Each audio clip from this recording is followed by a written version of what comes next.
I had some news to bring you today, but it's impossible not to talk about the shameful 4-1 defeat, right?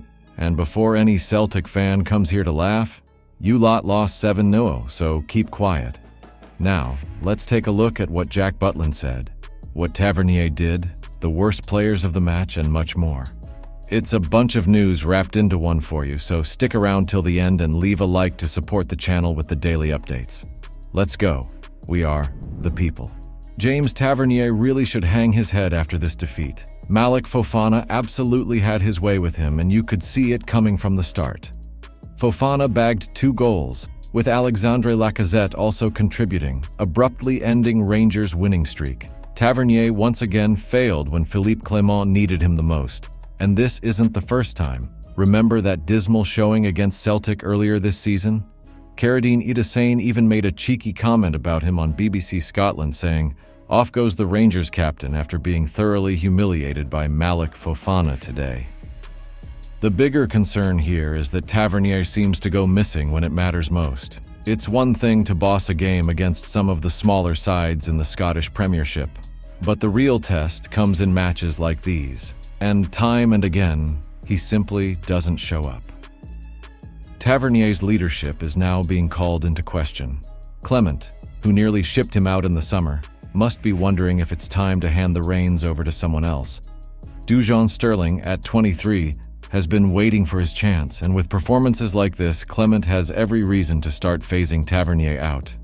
Jack Butland's comments after the defeat certainly stirred up some reactions amongst us. His honest assessment that the team might have needed a different approach sparked plenty of debate over whether he was subtly questioning Philippe Clement's tactics. It's not common to see a player speak so openly after a tough defeat and suggest that things could have gone differently on the pitch. Now, some fans have interpreted this as Butland indirectly undermining Clement, hinting that there may be some tension behind the scenes. It doesn't help that Lyon looked like they were on another level, with Fofana and Lacazette dominating the game, and Rangers struggling to cope with the individual quality of the French side. To be fair to Butland, goalkeepers often have the best view of what's going wrong defensively, so maybe his comments were more of a frustrated outburst than anything else. But when a player mentions a different approach, it raises questions about whether the dressing room is fully aligned with the manager's ideas. It's no secret that Rangers have struggled in the bigger games this season, and comments like these are likely to fuel further frustration, especially among fans who are already dissatisfied with recent performances. Whether this will lead to significant changes in Clement's approach remains to be seen, but Butland's words certainly added some spice to the post-match fallout. Rangers player rated 5'10" who lost possession 20 times was just as bad as Barron. Among several underperformers in Philippe Clement's team was central midfielder Connor Barron, who struggled to keep up with the quality and pace of Lyons midfielders. Connor Barron's performance in numbers. The former Aberdeen player had a tough night under the lights at Ibrox, finding it difficult to handle Lyons' midfield dominance.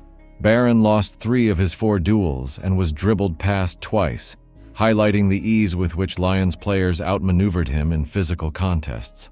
Most notably, a poor back pass from Barron led directly to Lyons' second goal, allowing Fofana to set up Lacazette for an easy finish. Despite completing 88% of his passes, Barron needed to offer a stronger defensive presence in midfield to protect John Suter and Robin Proper, but he was unable to do so.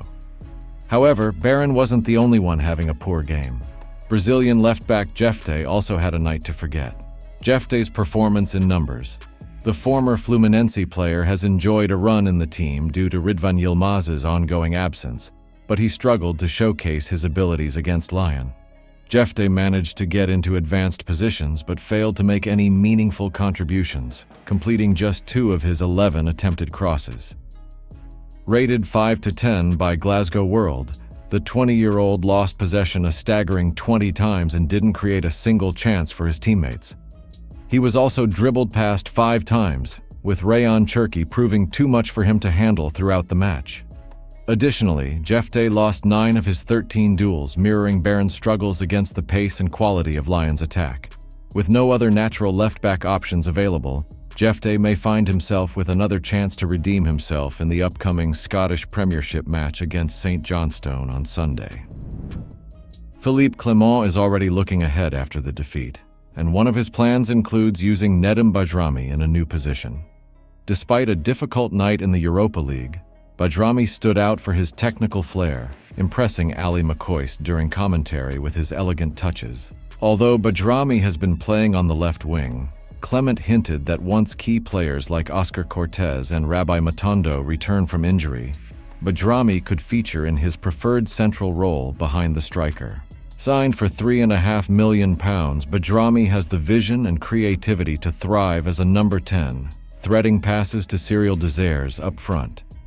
Although Tom Lawrence has been playing in that position and scored important goals recently, the prospect of Badami playing through the middle is an exciting one for Rangers fans.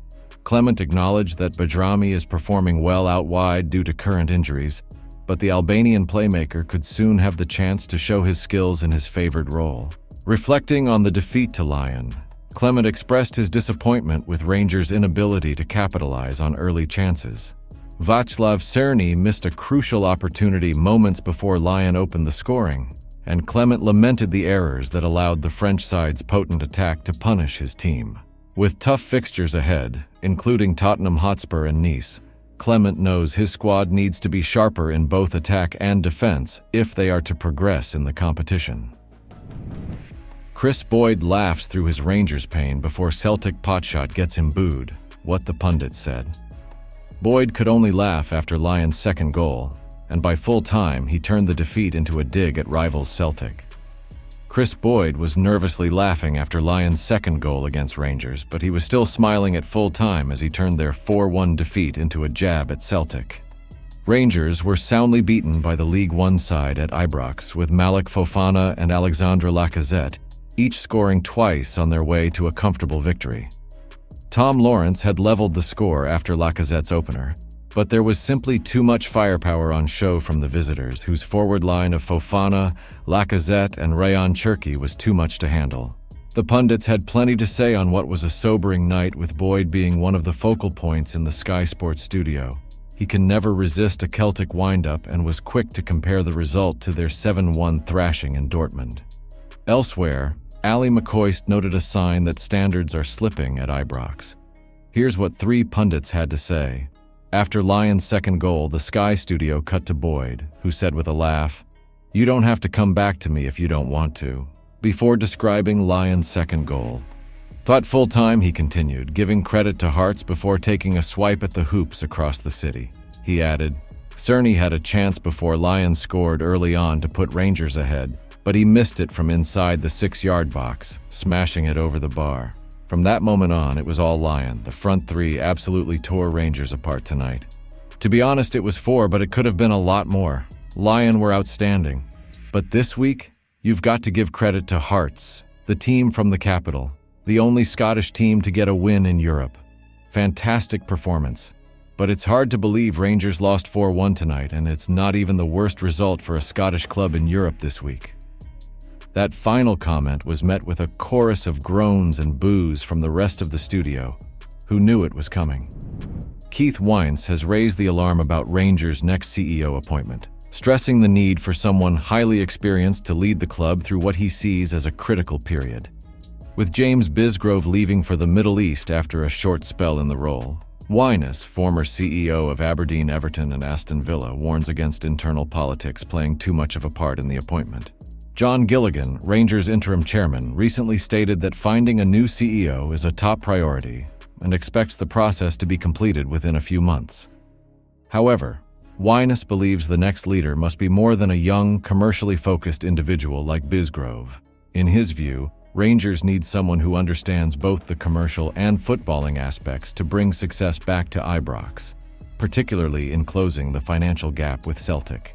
Weiss is clearly concerned about Rangers falling behind their rivals and suggests that only an experienced football executive can steer the club back on course. He believes the club needs a proper relaunch, with a new CEO who understands how to increase revenue streams while ensuring success on the pitch. Rangers supporters will certainly hope the board makes the right decision on this crucial appointment, as the future of the club, both financially and competitively, could depend on it. I'll be back with more bombastic and exclusive Rangers news at any moment. If you don't want to miss any, just hit the like button and subscribe to our channel, all right?